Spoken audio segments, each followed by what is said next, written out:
The topic we will be discussing in this video is lactation. Under this topic, firstly we will be covering breast development, or you can say development of breast. Then we will be discussing milk formation and secretion, and finally how the milk is ejected when the baby suckles, that is milk ejection, or you can say let down of milk. So let's start our discussion with development of breast or breast development.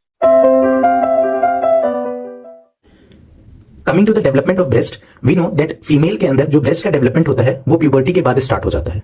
ये breast जो होता है वो pectoralis major muscle से attach होता है, जिनके अंदर 15 to 20 लोब्स प्रेजेंट होते हैं। इन लोब्स के अंदर वेरियस एल्वियोलाई प्रेजेंट होते हैं, जो कि अपने सिक्रीशंस को पोर करने का काम करते हैं डक्ट्स के अंदर। ये डक्ट्स फाइनली ओपन होते हैं लैक्टिफेरस साइनस में। These are the lactiferous sinus, जिनमें ये डक्ट्स ओपन होते हैं, जिनको हम लोग एम्बुला भी कहते हैं। इन लैक्टिफेरस साइनस या फिर एम्बुला के अंदर जो सिक्रीशंस होते हैं वो टेम्पररी स्टोर होते हैं, एंड फाइनली जब इनको सकल किया जाता है तो ये लैक्टिफेरस डक्ट के थ्रू, निपल के थ्रू इनका इजेक्शन हो जाता है। So this is the basic diagram of the breast, that how the breast is present. Now अब हम लोग बात करते हैं इसके अंदर दो मेन हार्मोन्स होते हैं, that is oestrogen and progesterone. ये इनके बेसिक डेवलपमेंट में हेल्प करते हैं। That is physical development of breast में मेनली इन्हीं दो हार्मोन्स का रोल होता है, that is oestrogen and progesterone.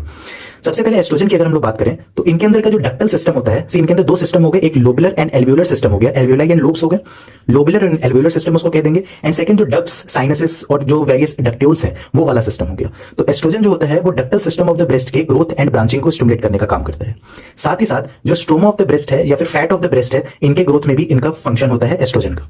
ये एस्ट्रोजन जो होते हैं, जो ये डेवलपमेंट परफॉर्म करते हैं, इनको असिस्ट करने का काम करता है कुछ और hormones like growth hormone, prolactin, adrenal corticoids and insulin.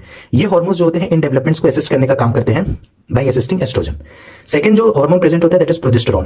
Progesterone जब अकेले इस पे एक्ट करता है तो फिर इसके डेवलपमेंट में इसका कोई रोल नहीं होता है, जबकि प्रोजेस्टेरोन जब एस्ट्रोजन के साथ जाकर के मिल करके सिनर्जिस्टिकली एक्ट करता है, तब ये लोबुलर एंड एल्वियोलर सिस्टम के ग्रोथ एंड डेवलपमेंट का रोल परफॉर्म करते हैं। That is lobes and lobules of the breast के ग्रोथ के में फंक्शन इनका रोल परफॉर्म देखा जाता है। And second, budding and the development of alveoli and secretory nature of the cells in the alveoli में इसका ग्रोथ एंड डेवलपमेंट देखा जाता है। दैट इज लोब्स के ग्रोथ एंड डेवलपमेंट में इसका रोल प्रेजेंट होता है। एंड सेकंड हम लोग कहते हैं कि जो इसके अंदर एल्वियोलाई है उसका बडिंग और उसके डेवलपमेंट, और साथ ही साथ उसका जो सिक्रीटरी नेचर है उसका डेवलपमेंट, इसमें इसका रोल देखा जाता है प्रोजेस्टेरोन का। So this was all about development of breast. Now we will be discussing milk formation and secretion. Now coming towards milk formation and secretion, see हमने अभी पढ़ा कि एस्ट्रोजन और प्रोजेस्टेरोन जो होता है वो फिजिकल डेवलपमेंट ऑफ ब्रेस्ट को स्टिमुलेट करने का काम करता है, बट इसके साथ ही साथ ये एस्ट्रोजन और progesterone actual secretion of milk को इनहिबिट भी करने का काम करता है। So physical development of the breast को तो ये प्रमोट करेगा, बट मिल्क के एक्चुअल सिक्रीशन को ये एस्ट्रोजन और प्रोजेस्टेरोन इनहिबिट करेगा। Second hormone that is prolactin जो होता है वो milk secretion and milk production को स्टिमुलेट करता है। दैट इज प्रोलैक्टिन का लैक्टोजेनिक इफेक्ट होता है, मींस प्रोलैक्टिन एस्ट्रोजन और प्रोजेस्टेरोन के एंटागोनिस्ट होता है। एस्ट्रोजन और progesterone actual secretion of milk को इनहिबिट कर रहे थे, प्रोलैक्टिन जो होता है वो milk secretion and milk production को स्टिमुलेट करता है, दैट इज अपना लैक्टोजेनिक इफेक्ट शो करता है। एक और हार्मोन होता है that is HCS, that is human chorionic somatomammotropin. ये हार्मोन जो होता है ये प्लेसेंटा से रिलीज होता है, और ये हार्मोन भी मिल्क सिक्रीशन और मिल्क प्रोडक्शन को स्टिमुलेट करने का काम करता है, जैसे प्रोलैक्टिन करता है। अब हम लोग एक कंडीशन देखेंगे बिफोर पार्ट्यूरेशन क्या होता है, और फिर देखेंगे कि आफ्टर पार्ट्यूरेशन क्या होता है। सबसे पहले ये समझने के लिए हम लोग एक ग्राफ समझते हैं। दैट इज सपोज एक फीमेल बॉडी के अंदर इस स्टेज पे जाकर के पार्ट्यूरेशन होता है, ये पूरा ड्यूरेशन ऑफ प्रेगनेंसी है।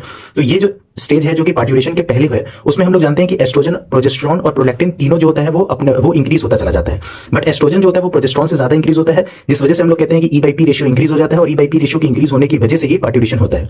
पार्ट्यूरेशन होने के बाद ये एस्ट्रोजन और प्रोजेस्टेरोन दोनों एकदम अपने बेसल लेवल पे चले जाते हैं, बट ये जो प्रोलैक्टिन होता है उसका सिक्रीशन नॉर्मली मेंटेन रहता है, और ये प्रोलैक्टिन का सिक्रीशन और ज्यादा तब इंक्रीज होता रहता है, दैट इज इंटरमिटेंटली इंक्रीज होता रहता है। ये जब भी बेबी जो होता है, जब भी बेबी निपल को या फिर ब्रेस्ट को सकल करता है, तब ये प्रोलैक्टिन का कंसंट्रेशन बढ़ता है। तो ये कंसंट्रेशन बढ़ता जाता है, फिर बेसल लेवल पे आता है, फिर जैसे ही सकल करता है ये कंसंट्रेशन बढ़ जाता है, और उसका फिर नॉर्मल लेवल पे आ जाता है। ये एट लास्ट 7 to 9 मंथ्स तक चलता है, जब तक बेबी मदर पे फीड करता है। अब जो दो कंडीशन हम लोग देखेंगे that is before parturition and after parturition. Before parturition में हम लोग देखते हैं कि बिफोर पार्ट्यूरेशन हम लोग को पता है कि एस्ट्रोजन और प्रोजेस्टेरोन का लेवल हाई होता है। तो एस्ट्रोजन और प्रोजेस्टेरोन के हाई लेवल की वजह से actual secretion of the milk का इनहिबिशन होता है, क्योंकि हमने पढ़ा था कि एस्ट्रोजन और प्रोजेस्टेरोन जो होते हैं वो एक्चुअल सिक्रीशन ऑफ मिल्क को इनहिबिट करते हैं। So there is inhibition of actual secretion of milk before parturition because of high level of oestrogen and progesterone. लेकिन फिर भी क्योंकि इसमें प्रोलैक्टिन भी प्रेजेंट होता है, इस वजह से हल्का हल्का फ्लूइड का सिक्रीशन होता है। इट इज नॉट, इसको यहाँ पे हम लोग मिल्क नहीं कह सकते हैं, इसको हम लोग फ्लूइड कहते हैं। So only few millilitre of the fluid is secreted each day until the baby is born। तो पार्ट्यूरेशन में मिल्क का एक्चुअल सिक्रीशन नहीं हो रहा है, फ्यू मिलीलीटर ऑफ फ्लूइड का सिक्रीशन ईच डे होता है until the baby is born। Now after parturition क्या होता है कि एस्ट्रोजन और प्रोजेस्टेरोन दोनों का लेवल जो होता है वो पूरा गिर जाता है, दैट इज अपने बेसल लेवल पे पहुंच जाता है। एस्ट्रोजन और प्रोजेस्टेरोन जब अपने बेसल लेवल पे पहुंच जाता है, जब उसका लेवल डिक्रीज हो जाता है, तो ये जो इनहिबिशन हो रहा था एक्चुअल सिक्रीशन ऑफ मिल्क का, वो इनहिबिशन अब नहीं हो पाता है, और इनहिबिशन नहीं होने की वजह से अब प्रोलैक्टिन अपना लैक्टोजेनिक इफेक्ट शो कर सकता है, दैट इज अब मिल्क सिक्रीशन और मिल्क प्रोडक्शन स्टिमुलेट हो जाता है प्रोलैक्टिन की वजह से।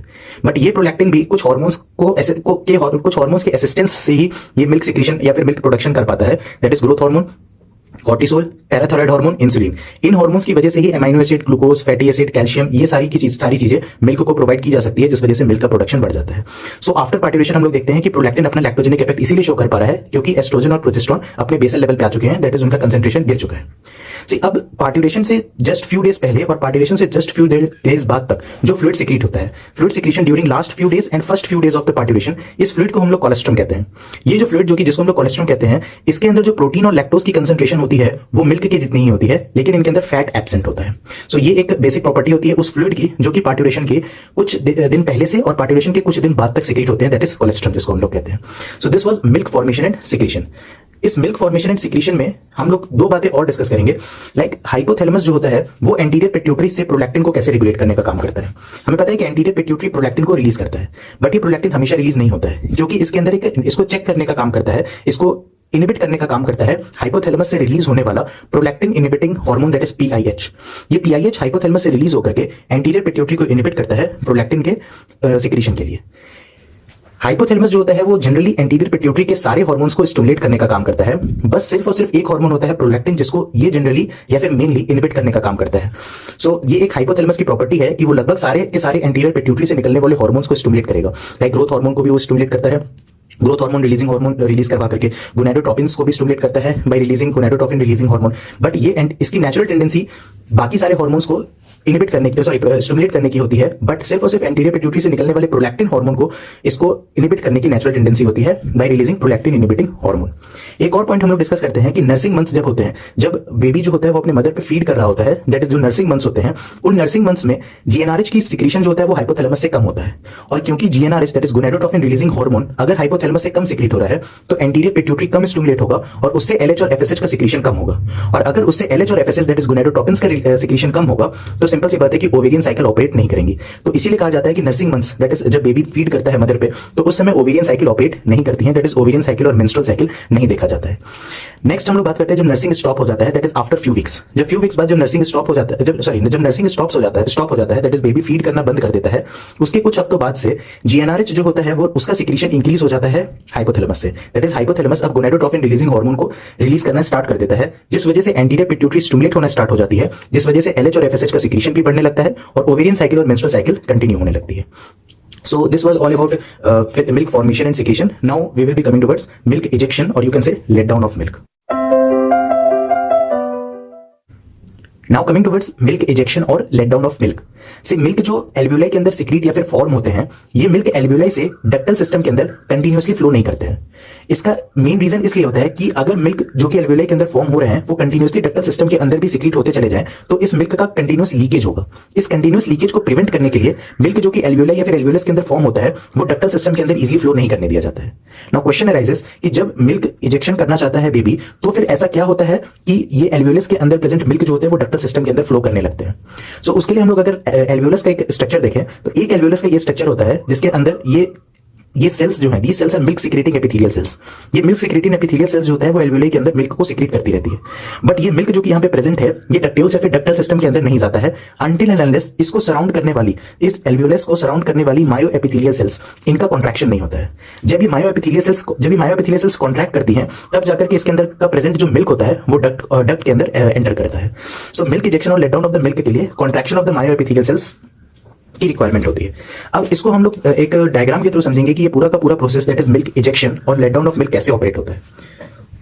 सबसे पहले जैसे ही बेबी सकल करता है, दैट इज जब बेबी सकल करता है तो वो कोई भी मिल्क रिसीव नहीं करता है for first half to 1 minute, उसको कोई भी मिल्क रिसीव नहीं होता है। बट यहां से जैसे ही बेबी सकल करता है तो एफरेंट इंपल्सेस निपल से जाते हैं स्पाइनल कॉर्ड के लेवल पे। और सेकंड हम लोग बात करते हैं कि सी अल्टीमेटली हम लोगों को ऑक्सीटोसिन का रिलीज करवाना है और यही ऑक्सीटोसिन जो होगा वो मायो एपिथेलियल सेल्स का कॉन्ट्रैक्शन करवाएगा, जिसकी वजह से एल्वियोलस से जो मिल्क है वो डक्टल सिस्टम के अंदर आएगा एंड फाइनली बेबी को वो मिल्क मिल पाएगा। सो अल्टीमेटली हम लोग का गोल है कि contraction of myoepithelial cell करवाना। ये contraction of myoepithelial cells ये ऑक्सीटोसिन ही करवा पाती है। अगर ऑक्सीटोसिन हम लोग पढ़ रहे हैं और ऑक्सीटोसिन का रिलीज हम लोग समझ रहे हैं तो ऑक्सीटोसिन का एक काम और था यूट्राइन कॉन्ट्रैक्शन को स्टिमुलेट करवाना, जो कि हमने प्रीवियस वीडियोस में देखा था। तो ऑक्सीटोसिन जो यूट्राइन कॉन्ट्रैक्शन करवाता है, मतलब यहां से भी एफरेंट सिग्नल्स जाते हैं जो कि ऑक्सीटोसिन को रिलीज करवाएंगे। तो अगर हम लोग बात करते हैं सर्विक्स से और वेजाइना से, एफरेंट इंपल्सेस जो होते हैं वो सर्वाइकल डायलेशन और वेजाइनल स्टिमुलेशन से जाते हैं स्पाइनल कॉर्ड के लेवल पे। यहां से ये एफरेंट सिग्नल्स मूव करते हैं हाइपोथैलेमस के लेवल पे। हाइपोथैलेमस में ये स्टिमुलेट करता है मेनली पैरावेंट्रिकुलर न्यूक्लियस को, और ये paraventricular nucleus of the hypothalamus secret करता है ऑक्सीटोसिन को। हमें पता है कि paraventricular nucleus of the hypothalamus में ही ऑक्सीटोसिन का प्रोडक्शन होता है। ये पैरावेंट्रिकुलर न्यूक्लियस जो होता है वो जब ऑक्सीटोसिन को रिलीज करता है, ये ऑक्सीटोसिन पोस्टीरियर पिट्यूटरी से उसके बाद रिलीज होता है। पोस्टीरियर पिट्यूटरी से जब ये ऑक्सीटोसिन का रिलीज होता है तो ये ऑक्सीटोसिन दोनों जगह जाकर के, दैट इज ब्रेस्ट के लेवल पे जाकर के मिल्क एक्सपेल्शन करवाता है by doing the contraction of myoepithelial cell, and finally हम लोग कहते हैं यूट्रस के लेवल पे जाकर के यूट्राइन कॉन्ट्रैक्शन करवाता है। सो ये ऑक्सीटोसिन का दो रोल हमने देख लिया। इसके साथ ही साथ ये जो सिग्नल्स थी, एफरेंट सिग्नल्स थी, ये हाइपोथैलेमस को स्टिमुलेट करवा करके प्रोलैक्टिन का रिलीज भी स्टिमुलेट करवा देती है। ये प्रोलैक्टिन जो कि एंटीरियर पिट्यूटरी से स्टिमुलेट होता है, उससे रिलीज होता है, ये प्रोलैक्टिन जो होता है वो लैक्टोजेनेसिस को प्रमोट करता है, दैट इज स्टिमुलेट करता है लैक्टोजेनेसिस को in the breast, that is milk formation and secretion को स्टिमुलेट करता है।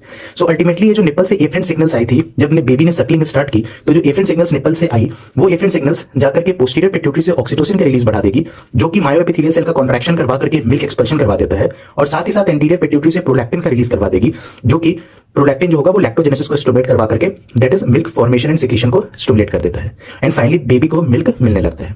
नाउ हम लोग बात करते हैं कि ये जो ऑक्सीटोसिन का रिलीज होता है, इसको सिर्फ और सिर्फ बेबी का सकलिंग ही इसके लिए एफरेंट सिग्नल का काम नहीं करता है, इसके लिए कुछ इमोशनल सिग्नल्स भी होते हैं, ये भी इन पैरावेंट्रिकुलर न्यूक्लियस से ऑक्सीटोसिन के सिक्रीशन को बढ़ा देते हैं। लाइक अगर fondling of the baby by mother हो रहा है, that is baby's loving, that is lovingness और caring of baby by mother, या फिर हियरिंग बेबी क्राइंग, ये सारे के सारे इमोशनल सिग्नल्स जो होते हैं वो पैरावेंट्रिकुलर न्यूक्लियस को स्टिमुलेट करके ऑक्सीटोसिन का रिलीज बढ़ा देते हैं। अगर मदर के अंदर सिंपैथेटिक नर्वस सिस्टम स्टिमुलेटेड है तो फिर उस समय मिल्क इंजेक्शन नहीं हो पाता है, क्योंकि पैरावेंट्रिकुलर न्यूक्लियस से ऑक्सीटोसिन का सिक्रीशन नहीं हो पाता है, और ऑक्सीटोसिन का सिक्रीशन अगर नहीं हो पाएगा तो मायोएपिथेलियल सेल्स का कॉन्ट्रैक्शन नहीं हो पाएगा, तो सिंपल सी बात है मिल्क का एक्सपेल्शन नहीं हो पाएगा। सो सिंपैथेटिक नर्वस सिस्टम स्टिमुलेशन के केस में पैरावेंट्रिकुलर न्यूक्लियस ऑक्सीटोसिन का सिक्रीशन नहीं कर पाती है। सो this was all about lactation. If you want notes for the following video, you can message me on my Instagram handle. Link is given in the description below. If you like this video, please hit the like button, do share with your friends, and do subscribe our channel and press the bell icon to get notifications. You can also follow us on Instagram and Facebook. Link is given in the description below. Thank you.